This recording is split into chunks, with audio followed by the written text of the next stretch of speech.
Thank you very much, Vice Chancellor. Please, it's getting quite late, so you probably want to, probably getting hungry, so I don't mind if you begin to eat. But let me first say, it's not something I planned to say, but I had the great fortune in the early 1990s of being able to spend a little time, though I was based at the University of Cape Town, I was teaching economics and economic history, of working with Nelson Mandela before he became President of South Africa, writing background notes, doing the first drafts of some of the speeches that he presented. And I had the privilege of meeting him on several occasions. And the thrill that it gave us to be able to adopt Mandela's name for the school, really can't be compared. There's nobody else on earth that we could have thought of that we wanted to have represent the kind of values of our school better than Nelson Mandela. He was responsible for policies and political actions and various things, but in our belief, the legacy that we are building on is the example that he set as a bold, self-sacrificing, yet ethical and accountable leader. That's the most important example that he set for us, and that we think he set for leaders in Africa and around the world. His leadership, his style of leadership, his quality of leadership, his nature of engaging with people as a man, as a leader and as a man, is a beacon for our times, all over Africa and I would say all over the world. Increasingly young people, and this is very important, those of you who remember Mandela will remember very often he used to talk about the importance of young people in society. In fact, he made a proposal which was ridiculed at the time of reducing the voting age to 14, which in many respects doesn't seem so crazy in our current era. Young people across the continent are taking up Mandela's challenge. Youth activism is crucial in this challenging era where Africa is both the youngest continent and the poorest continent, but also the continent with the greatest potential.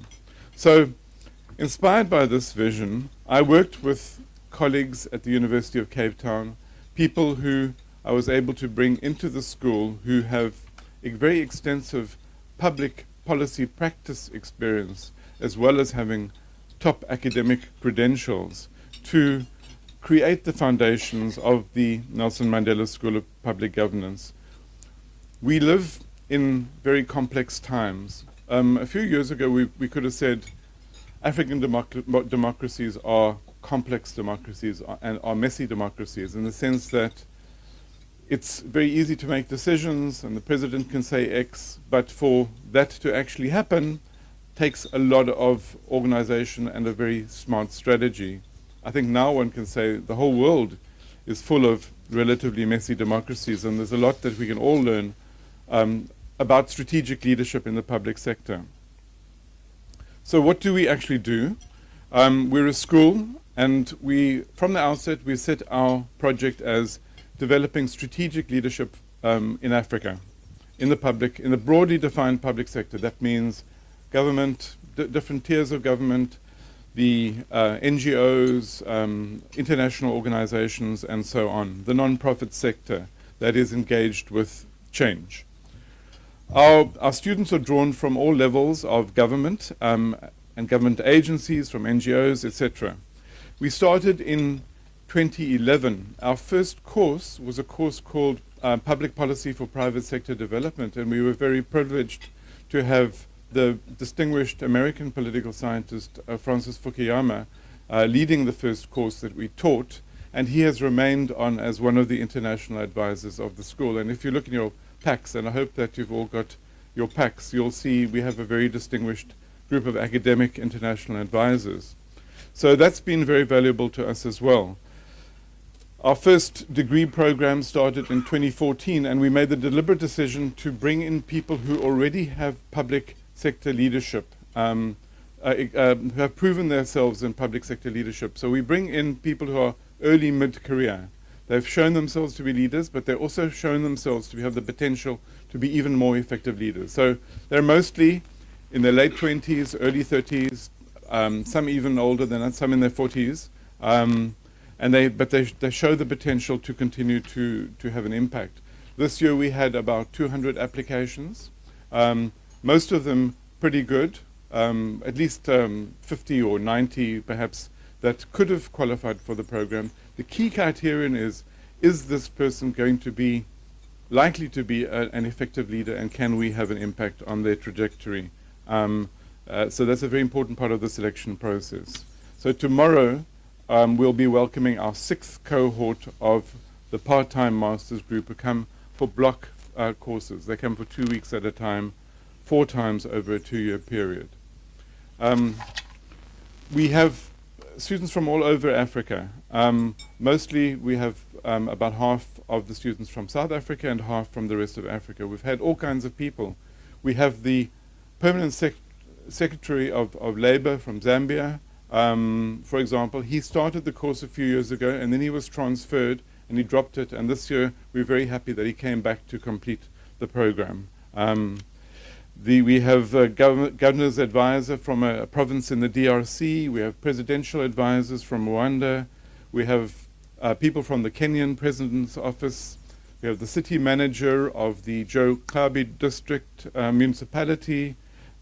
We have the executive director of the Zambian Association of Manufacturers, and so on. We have a group of public leaders who teach each other and teach us as much as we teach them. We have a lot of leadership programs, and I'm not going to go into detail. You have the material with you. In the past 7 years, we've had about 1,400 African emerging leaders from more than 30 countries who have come through our programs, our various programs. We've partnerships with a number of institutions. In South Africa, we have a long-standing partnership with the President's Office, with the Treasury, with the Justice Department, with the Trade and Industry Department, and some other national, provincial, and local organizations. We have a strong relationship with several international universities, including the London School of Economics, the ISM Dakar, the Sciences Po in Paris, and we have looser relationships with other universities, but those are long-term partnerships. We've worked with the International Labour Organization, the World Bank. We've worked for BADIA, the Arab Bank for African Development, which is based in Khartoum, and I'm pleased that the ambassador for Sudan is here today, and a number of other African institutions. We have many supporters. Our very first support for our school, who actually funded the first executive course that Professor Fukuyama came to, was the British High Commission. But we've since had massive support from the IDRC, from Ford, from DFID, from the different German political foundations, from the French Development Agency, from the EU directly and indirectly, the Atlantic Philanthropies, and other very important individual supporters. I hope I haven't left anybody out who's here. I just wanted to talk about one individual who is one of our alumni, an illustrative story about getting back to youth leadership in Africa. Samson Itodo. Does anybody know Samson Itodo? Samson Itodo is the executive director of IAGA, which is an advocacy group that promotes young people getting involved in governance. He also convened the Not Too Young to Run movement, which spent years petitioning the Nigerian government to change the rather ridiculous constitutional constraints which the Nigerian government had on those people who are allowed to run for office. I first met Samson when he came on our Emerging African Leaders program, which we run annually. He was one of 30 participants on the program. With a really amazing group. We managed to find wonderful people. In that particular year, we had 3 representatives, each of 10 different African countries. Samson was one of them. On May the 31st last year, Samson's bill was passed overwhelmingly in the Nigerian Senate and the House of Representatives. President Buhari signed it into law. Any Nigerian from the age of 35 years can now run for president, and from 25 years for the House of Assembly. Though he drove the process, he didn't achieve it alone. He did through several years of concerted strategic mobilization of young people who cared about representation and wanted a voice in the political system, which they felt had failed him. And we believe that we helped strengthen his strategy and strengthen the network that supported him in his work. We've got many good stories like that, but I'm not going to dwell on them now. So, going forward, I've been director of the school for effectively 7 years, and in a few months' time I'll be stepping down as director, and I will continue as a professor, as an ordinary professor at the school. I'm certainly not planning to leave it anytime soon, if I possibly can. My successor is Professor Faisal Ismail, who is over here, who may say a few words at the end of my presentation, because I think it's important that you are introduced to him. He is the former South African ambassador to the World Trade Organization, and he is, without any question, South Africa's most accomplished trade negotiator. He's published several books on the topic and several distinguished academic articles. He's a very enthusiastic teacher. He's been teaching in the law school at UCT, at the Graduate School of Business, in the School of Economics, and at universities around the world, including in China quite frequently.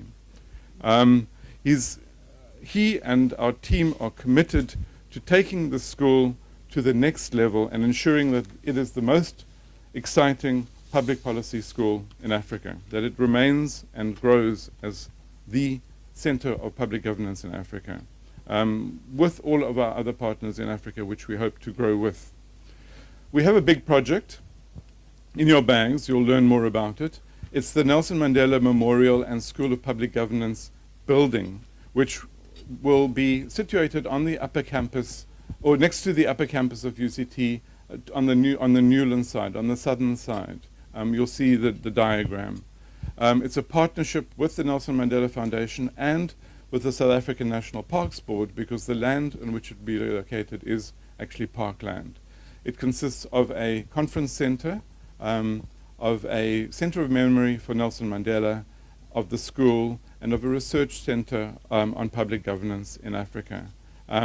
It's a terrifically exciting project, and we've managed to raise most of the funds for the project. We're going ahead with the project implementation, but there are still opportunities for further partnerships in terms of supporting the project, and we'd be, if anybody is interested, or if you know people who might be interested, we'd be very keen to talk to them. We'll be having an architectural competition later this year. We also, as a school, constantly are in need of support for scholarships, for bringing people from countries in Africa where public servants are not paid very much, and therefore it's very difficult for them to afford to come to South Africa to do our courses, and in any other way that you would like to. Just to conclude, you're very welcome to visit us at any time. Some of the senior diplomats here have visited us in our office. It's across the road, immediately across the road from Glenara, 27 Berg Road.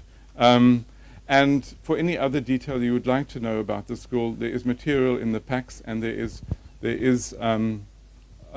information about other aspects of the school. I also want to introduce you to my other two colleagues who are sitting here, Andile Tere, please stand up, Andile, and Carla Lever. Carla Lever, who are the communicating and marketing people at our school, who play an absolutely critical role in getting our message across. And developing our message, for that matter. So thank you very much, Vice Chancellor, for the opportunity of being able to present the school.